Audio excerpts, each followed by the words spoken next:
Remontándonos a los principios de la educación, es necesario hablar de los primeros precursores, los cuales son filósofos que aportaron al campo de la pedagogía. Uno de ellos fue Sócrates, filósofo griego nacido en Atenas. Su pensamiento se centró en el ser humano, particularmente en la ética, y sus ideas pasaron a los dos grandes pilares de la historia de la filosofía occidental, Platón, que fue su discípulo, y Aristóteles, que lo fue a su vez de Platón. Fue hijo de una comadrona y de un escultor. En su juventud siguió el oficio de su padre y recibió una buena instrucción. Sócrates solía estar en las plazas, mercados, entre otros lugares donde tomaba a jóvenes y otras personas como interlocutores y con los que sostenía largas pláticas. Esta situación remite a la esencia de su sistema de enseñanza, la mayéutica. Este método lo comparó con el trabajo que hacía su madre de comadrona, es decir, su objetivo es de encaminar al interlocutor a la verdad, que la descubra por sí mismo como si ya estuviera alojada en su alma.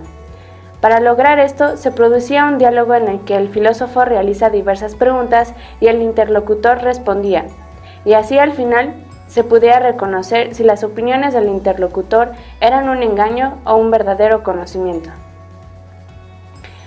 Sócrates sigue una serie de pasos que constituyen el diálogo socrático. Primero inicia la conversación elogiando la sabiduría de su interlocutor y se presenta a sí mismo como ignorante. A esto se le llama ironía socrática.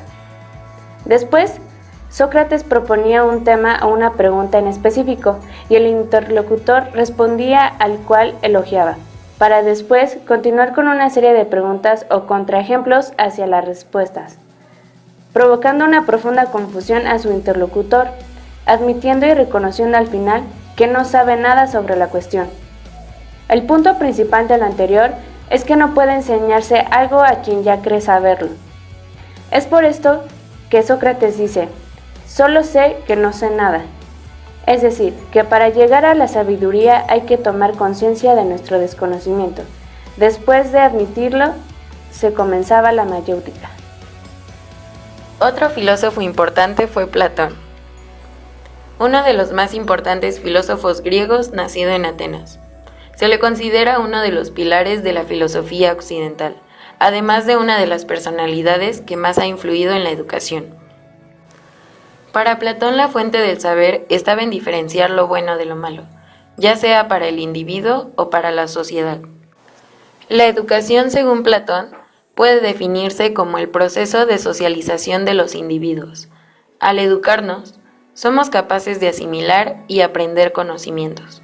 En el caso de los niños, la educación busca fomentar el proceso de estructuración del pensamiento y de las formas de expresión. Según Platón, cualquier hombre es capaz de tener hijos, pero no cualquiera es capaz de educarlos. Por lo que le dio mucha importancia a dirigir de la mejor manera posible la educación de los más pequeños. Platón insiste en una educación igualitaria de ambos géneros. La educación para Platón es el proceso que permite al hombre tomar conciencia de la existencia de otra realidad y más plena a la que está llamado, de la que procede y hacia la que se dirige, por lo que la educación es la desalineación, la ciencia es liberación y la filosofía es alumbramiento. Este filósofo idealista concebía la educación como la luz del conocimiento. Jean-Jacques Rousseau nació en Ginebra, Suiza, el 28 de junio de 1712. A los 33 años escribe los textos Emilio o de la Educación y el Contrato Social. El texto de Emilio o de la Educación explica nuevos fundamentos para una pedagogía renovada. Emilio es una revisión de la pedagogía tradicional desde el pensamiento de la Ilustración. Establece las características de la educación para una sociedad integrada por ciudadanos libres que participan y deliberan sobre la organización de la comunidad y los asuntos públicos. Para Rousseau, la educación se inicia en la primera infancia y consiste en un desarrollo general, natural y armónico de las capacidades del individuo. Uno de los principales aportes que realizó Rousseau fue señalar que el niño es un ser sustancialmente distinto al adulto y sujeto a sus propias leyes y evolución. El niño no es un animal ni un hombre, es un niño. Es decir, señala que es importante las diferencias fundamentales entre el niño y el adulto. Para Rousseau, la educación debe adecuarse a cada una de las etapas del desarrollo del niño. Los contenidos y objetivos de la educación deben trazarse a partir de los intereses y motivaciones del alumno acorde a su etapa de desarrollo. Mientras Rousseau se centra en una educación de acuerdo al desarrollo y edad del niño, John Dewey hace una aportación para el campo de la pedagogía, la cual es el método experimental de su pedagogía que se basa en la educación de la destreza, de la iniciativa y del espíritu de empresa en detrimento de la adquisición de conocimientos científicos. Para Dewey, la educación es una constante reorganización o reconstrucción de la experiencia. Quería una educación que pudiera unir la práctica y la teoría, pensamiento y acción. Afirmaba que esto se lograría con una mejor educación por parte de los padres. Dewey afirmaba que cuando el niño llega al aula, ya es intensamente activo, y el cometido de la educación consiste en tomar a su cargo esta actividad y orientarla.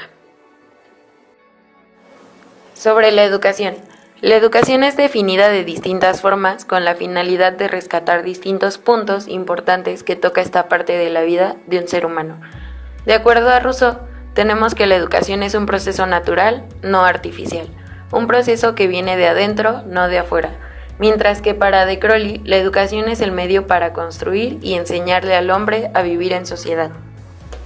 Sin embargo, nosotras, tomando en cuenta distintas opiniones de filósofos y científicos que trabajaron y aportaron al campo de la educación, consideramos pertinente enfatizar que la educación es un proceso guiado que modifica tu estructura psíquica y la relación que tienes con otros, con el objetivo de formar a las personas en los aspectos académicos, emocionales, sociales, culturales, etc., que le permitirá desarrollarse en cualquier ámbito de la vida de manera autónoma, tomando decisiones en beneficio de él o ella, siendo capaz de resolver las problemáticas que se le vayan presentando, siendo sujetos aptos para gobernarse y no ser gobernados. En la actualidad podemos hablar de 3 tipos de educación sin descartar el concepto general anterior, y las cuales se difieren por sus características, las cuales son la educación formal. Es el proceso de educación integral que abarca los niveles educativos. Es sistemática y se concretiza en un currículo oficial, aplicado con calendario y horario específicos. Es el aprendizaje ofrecido normalmente por un centro de educación o formación, con carácter estructurado, es decir, tiene objetivos didácticos, duración y soporte, que concluye con una certificación. Ejemplo de ello son las escuelas de todos los niveles. Mientras que la educación no formal es el aprendizaje que se obtiene en las actividades de la vida cotidiana relacionadas con el trabajo, la familia o el ocio. No está estructurado en objetivos didácticos, duración y soporte y normalmente no conduce a una certificación. Ha sido creado para satisfacer determinadas necesidades y surge a partir de grupos u organizaciones comunitarias. Ejemplos de esta educación son las casas de la cultura, cursos de verano, capacitaciones, talleres, clases de baile, pintura, música, entre otras. Y finalmente hablamos de la educación informal, que a diferencia de la no formal, este es un proceso de aprendizaje continuo y espontáneo que se realiza fuera del área de la educación formal y la educación no formal. Es un hecho social no determinado y de manera no intencional, es decir, la interacción del individuo con el ambiente, con la familia, amigos y todo lo que lo rodea. En general, el fin de la educación en cualquier sociedad tiene el objetivo de formar la personalidad ideal sustentada en la vitalidad, la sensibilidad, el esfuerzo, la sabiduría y la inteligencia. Uno de los ideales y propósitos de la educación es el orden, la disciplina y el desarrollo personal. La disciplina es una cualidad de entrega, compasión en todo lo que las personas se empeñan en hacer. Es además la persistencia y perseverancia en la indagación del pensamiento. Otro de los propósitos es construir el conocimiento por la experiencia y llegar a la comprensión de la relación entre causa y efecto. Posibilita al ser humano a que se aventure por sí mismo a explorar el mundo y construir el conocimiento que le permita entender las causas de los fenómenos y alcance la autonomía necesaria frente al mundo al aproximarse a la verdad. La educación no forma para darle ventajas a unos sobre otros o a unas sobre otras, pero sí para que todos y todas puedan ser lo suficientemente autónomos, que aprendan a vivir por sí y para sí mismos y mismas.